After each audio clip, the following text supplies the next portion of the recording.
This is 99% Invisible. I'm Roman Mars.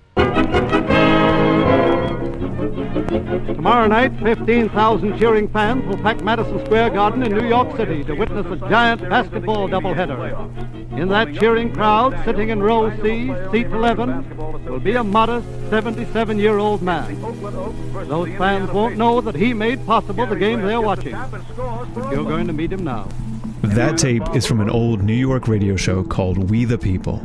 The guest is James Naismith. 125 years ago, in 1891, Naismith was a PE instructor at a small college in Springfield, Massachusetts, when a particularly bad snowstorm struck. For days, the students couldn't go outdoors, so they began roughhousing in the halls. We tried everything to keep them quiet. Something had to be done. One day I had an idea. I called the boys to the gym, divided them up into teams of 9, and gave them an old soccer ball. I showed them 2 peach baskets I'd nailed up at each end of the gym. I told them the idea was to throw the ball into the opposing team's peach basket. A lot of sports don't have such a definitive point of origin, but this one does. I blew a whistle, and the first game of basketball began. That day in 1891, James Naismith invented basketball. And what rules did you have for your new game, Dr. Naismith? Well, I didn't have enough, and that's where I made my big mistake. The boys began tackling, kicking, and punching in the clinches. They ended up in a free-for-all in the middle of the gym floor. In subsequent weeks, Naismith would go on to make more rules for the game. Some of those are still around today, like the one that says players can't run while holding the ball. They have to dribble it. But there was one thing, not so much a rule, but a design decision that he made back in 1891 that continues to define the way the game is played. He had to decide how high to hang the peach basket.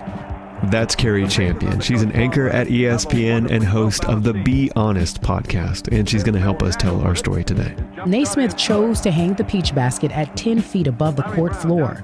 There was a running track that went around the court at that level, but otherwise the decision was pretty random, and just a little higher or a little lower, and everything would be different.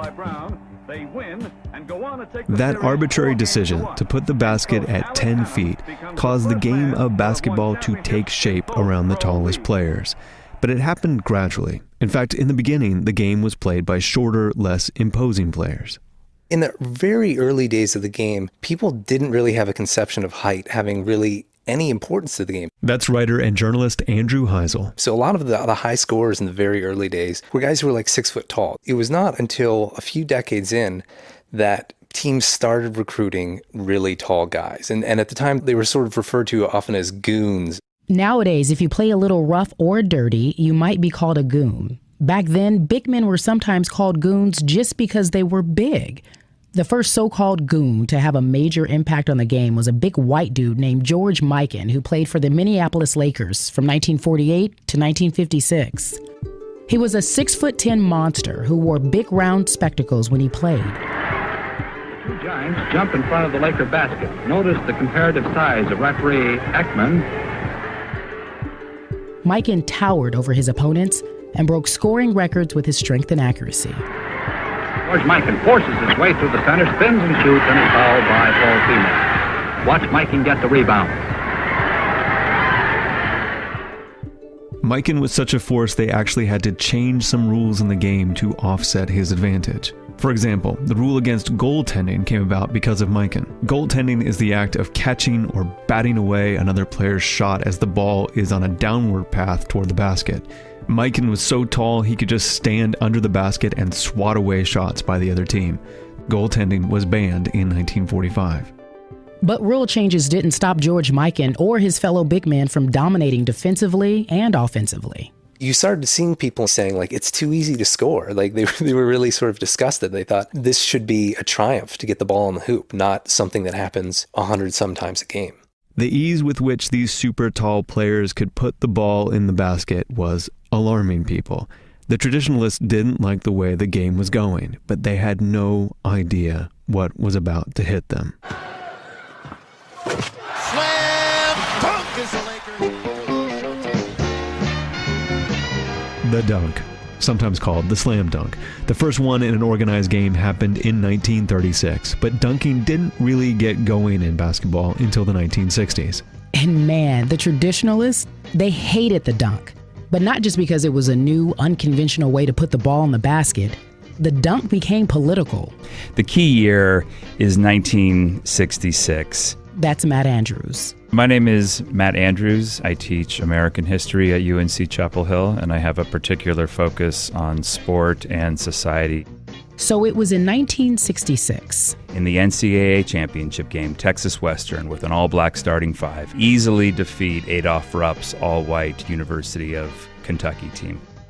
This win by Texas Western against Kentucky was a big deal in the college basketball world. Kentucky was one of the last major college teams in the country that still didn't have any black players. The coach of Kentucky was a guy named Adolph Rupp. Many viewed him as a racist. According to the sports correspondent Frank DeFord, who was in the Kentucky locker room that night, the language Rupp used against the Texas Western players sent a chill down his spine. And there was this moment right at the beginning of the game where Texas Western's David Lattin gets the ball and makes a move toward the hoop. The defender in front of him is Pat Riley. He'd go on to win 9 NBA titles as a player, coach, and executive, and Lattin flies over him. Riley's like 6'4", stockily built, and Lattin just rises above him and slams the ball through the hoop.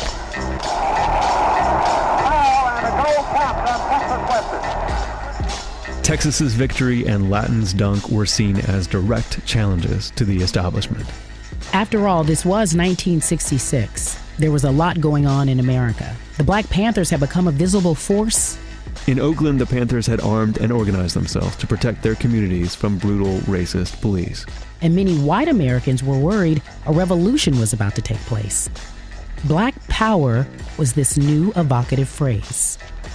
So that the failure to pass a civil rights bill isn't because of black power, isn't because of the student nonviolent coordination. What's so interesting about this phrase is its lack of specificity. No one is exactly sure what black power means. Into this context comes the dunk, and the dunk seems to be black power manifest on the basketball court.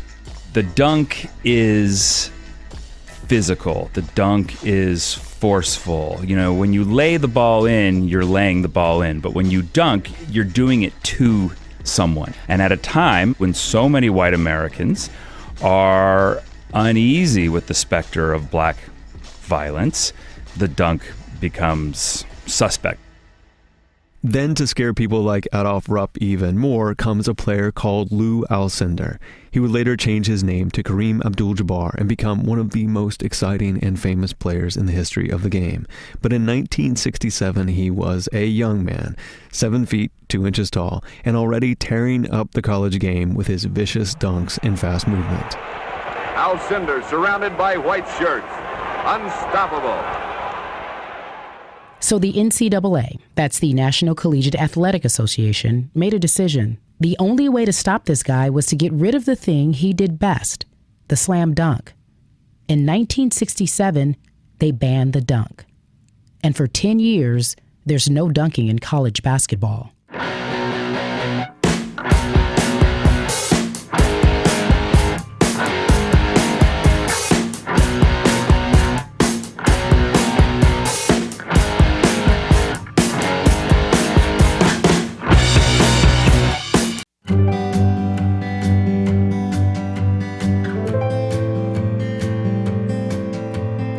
Basketball Tweezers TV.